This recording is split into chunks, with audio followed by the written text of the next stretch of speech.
I woke up at 3 in the morning because the house felt wrong. Not noisy, not cold, just wrong in a way you cannot explain with logic. After 40 years in the same farmhouse, you learn the language of silence. That night, it was whispering that something was about to break. My name is Rosalind Mercer. I am 64 years old.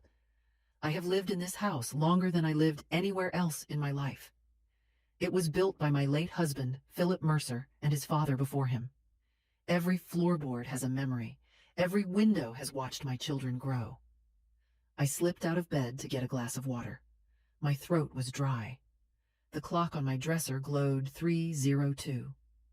As I stepped into the hallway, I noticed a pale blue light leaking from under my daughter Lauren's bedroom door. Lauren had been staying with me since her divorce. 3 weeks of long phone calls and closed doors. She said she was tired. She said she was healing. But that light at 3 in the morning told me something else. I stood there in my nightgown, listening. No music, no typing, just silence and that glow. I knocked softly. "Lauren, are you awake?" No answer. I turned the handle and pushed the door open. Lauren was asleep at her desk. Her head rested on her arms. Her glasses were crooked. Her phone lay beside her hand, still lit. I walked closer to wake her gently. That is when I saw the screen. A message thread was open. At the top it said, "Mark, her ex-husband." My heart slowed when I read the last message. "Did you move the deed yet?" Lauren had replied. "Tomorrow? She will never know." Another message followed.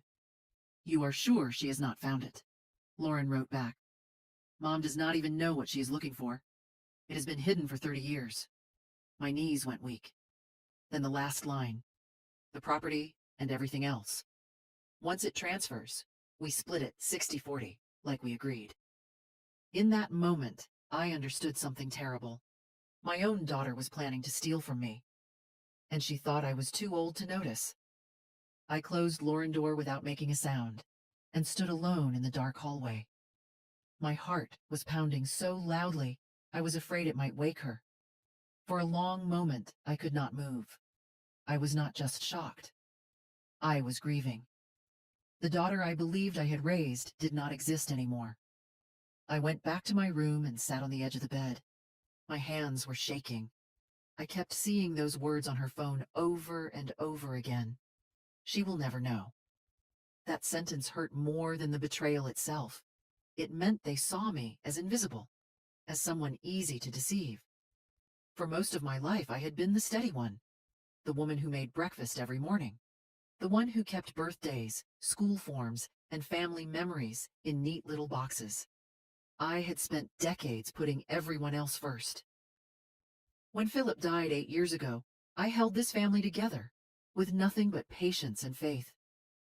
Lauren and Daniel had always told me they were proud of me. They said I was strong. They said I was the reason our home never fell apart. I believed them. I trusted them because mothers are built to trust their children. I thought my family was simple. A widow and her 2 grown kids doing their best to survive loss.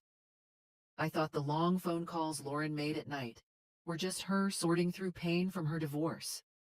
I thought Daniel's quiet behavior was stress from work. I never imagined my own children were meeting in secret to divide my life like a set of numbers on a spreadsheet. That is the hardest truth. Betrayal from a stranger hurts. Betrayal from your children changes the way you see everything.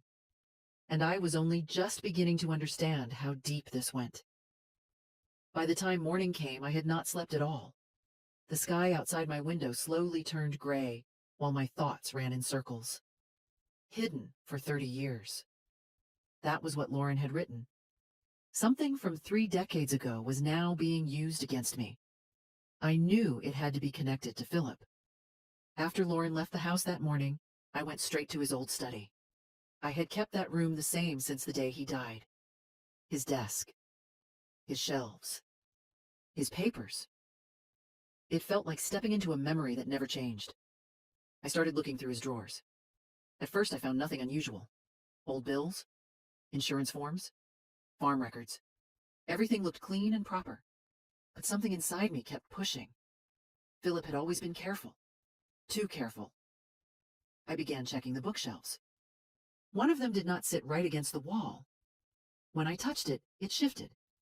That was when I saw a narrow space behind it. My heart started to race. I pulled the shelf forward and found a small, hidden door built into the wall. I had dusted that shelf for years without knowing what it was hiding. Inside was a metal box. I carried it to the desk and opened it. The first paper I saw was a birth certificate. The name on it was Claire Dawson. The father listed was Philip Mercer, my husband. I had to sit down. There was also a deed to a beach house in South Carolina, another to a small property in Florida, letters written in careful handwriting, a woman named Rebecca Dawson begging Philip to be part of their daughter life. He had another child, not a rumor, not a mistake, a whole person with a name and a past. Every letter told the same story. Philip sent money. He made promises. He stayed away. The final letter was dated just days before his death. In it, he wrote that he was sorry, that he wished he had been brave enough to tell me the truth. 30 years of secrets were sitting in that box, and now my children were trying to claim them. I took pictures of every document and put the box back where I found it. I pushed the shelf into place and stood there in silence. Philip had not just lied to me. He had built another life while I was raising his children and believing in him. And Lauren knew all of it. I did not confront Lauren when she came home that afternoon. I watched her instead. The way she avoided my eyes, the way she stayed close to her phone. Every small movement felt different now that I knew the truth. Later that evening, Daniel arrived for dinner. My son rarely visited without notice. Seeing him walk into the house at that moment felt planned. They spoke in low voices in the living room while I cooked. I could hear their words through the walls, not clearly enough to catch every sentence, but enough to hear the urgency. When we sat at the table, Lauren smiled like nothing was wrong. She passed me the potatoes. Daniel asked about my day. It was a perfect performance. After dinner, Lauren said they needed to talk to me. She placed a folder in front of me. Daniel explained that it was a trust document. He said it would protect me, that it would make things easier if anything ever happened to me. He said they only wanted to help manage my property. What they did not say was that once I signed it, I would no longer control anything. Lauren added that with legal issues coming up, it was important to move quickly. She said there was a woman making claims against Philip Estate, a woman who did not belong to our family. They meant Claire. They wanted me to hand over my house and land while they fought over Philip's hidden fortune. What shocked me most was how calm they were. They talked about my life the way people talk about selling a car. No emotion, just numbers and timing. In their minds, I was already gone. I told them I needed time to think. Lauren did not like that. I could see it in her face. The mask slipped for just a second. That was when I realized something even more frightening. They were not asking me. They were waiting for me to get out of the way. And if I did not move fast enough, they were ready to push. The next morning, Lauren became unusually attentive. She brought me coffee in bed. She asked how I slept. Her voice was soft, but her eyes kept searching my face. Daniel arrived with a man I had never seen before. He wore a clean jacket and carried a leather folder. Lauren introduced him as Dr. Sawyer. She said he was there to do a simple wellness check. Nothing official, just a friendly visit. Dr. Sawyer asked me what year it was. He asked who the president was. He asked me to count backward from 100. I answered every question without trouble. Lauren stood behind him, nodding slowly as if she was seeing something he could not. Then she said, I had been forgetting things. She said I left the stove on. She said I asked the same questions again and again. None of it was true. Daniel told the doctor that I had become confused lately, that I sometimes forgot where I was, that I had mood swings. They were building a story. When Dr. Sawyer left, Lauren asked for my phone. She said she wanted to download a safety app. Daniel took my car keys so I would not drive while feeling tired. By the afternoon, my world had shrunk to one room. I tried to call someone and realized I could not. I tried to leave and found the door locked. Lauren told me it was for my own good. That was the moment I understood. They were not waiting for me to fail. They were creating the failure themselves. That night, I did not sleep. I lay in my bed staring at the ceiling while footsteps moved quietly in the hallway outside my door. Someone was always there, watching, waiting. I knew if I stayed one more day, I would lose everything, not just my house, not just my money, my voice, my freedom. So I made a choice. Near midnight, I opened my bedroom window. The air was cold. The garden below was dark. Philip had built a wooden trellis under that window years ago for climbing roses. I had never been more grateful for it. I tied my robe around my waist and stepped onto the sill. Every muscle in my body shook. I was not young. I was not fearless. But I was desperate. I climbed down slowly, gripping the wood until my hands burned. When I reached the bottom, I dropped the last few feet and landed hard. Pain shot through my leg, but I kept moving. I ran across the yard to the barn. The old farm truck was still there. The keys hung where they always had. I started the engine and drove into the dark. As I reached the road, I saw lights turn on behind me. Shadows moved in the windows. They had noticed, but it was too late. I did not know where I was going. I only knew I was not going back.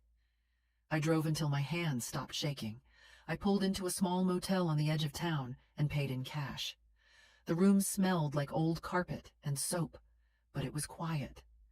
For the first time in days, I felt alone in a good way. The next morning, I used the motel phone to call a number I had memorized from Philip hidden papers. It belonged to Claire Dawson. She answered with caution in her voice.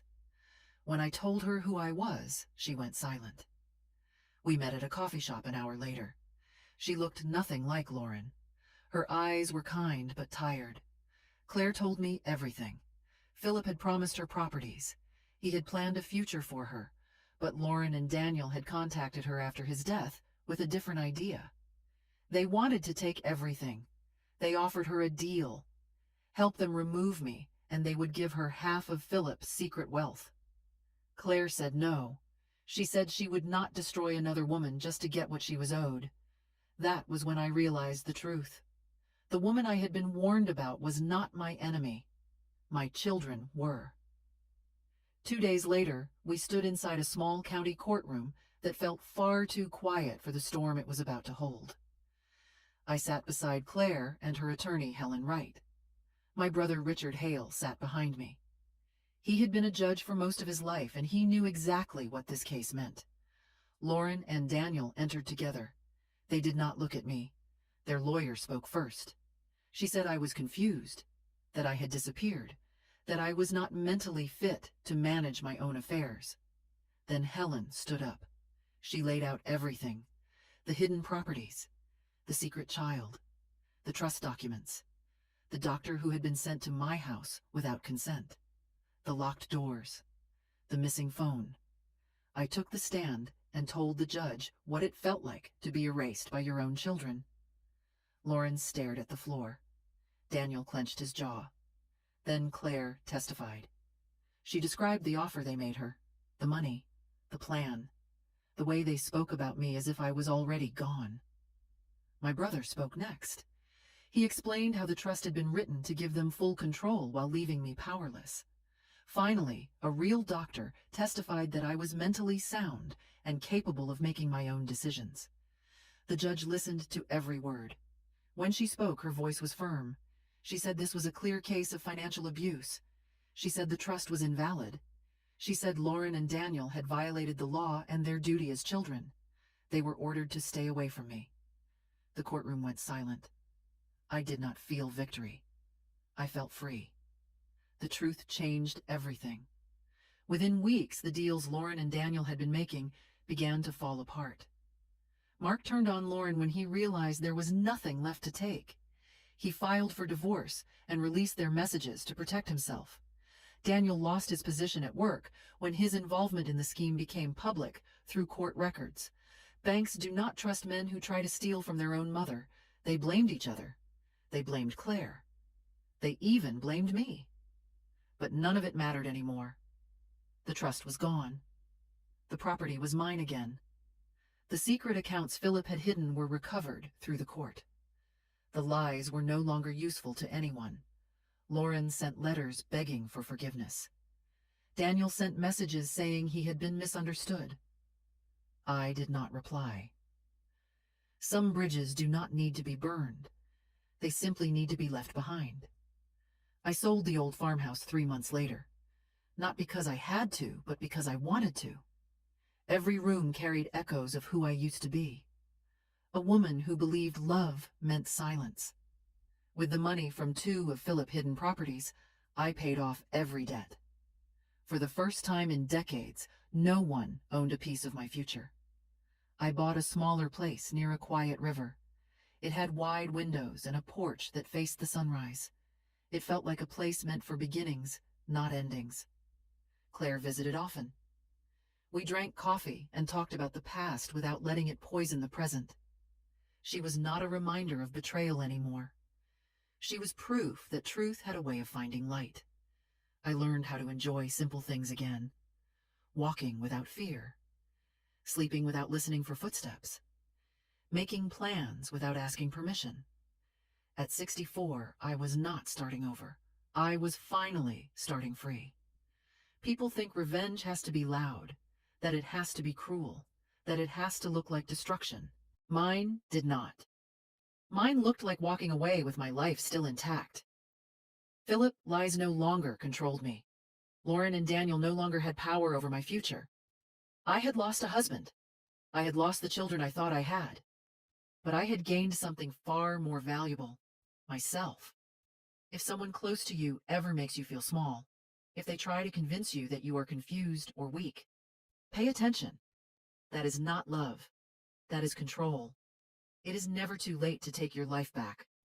Not at 30, not at 64, not ever. Thank you for listening to my story. If it spoke to you, please like this video. Share it with someone who might need to hear it. And tell me in the comments where you are watching from.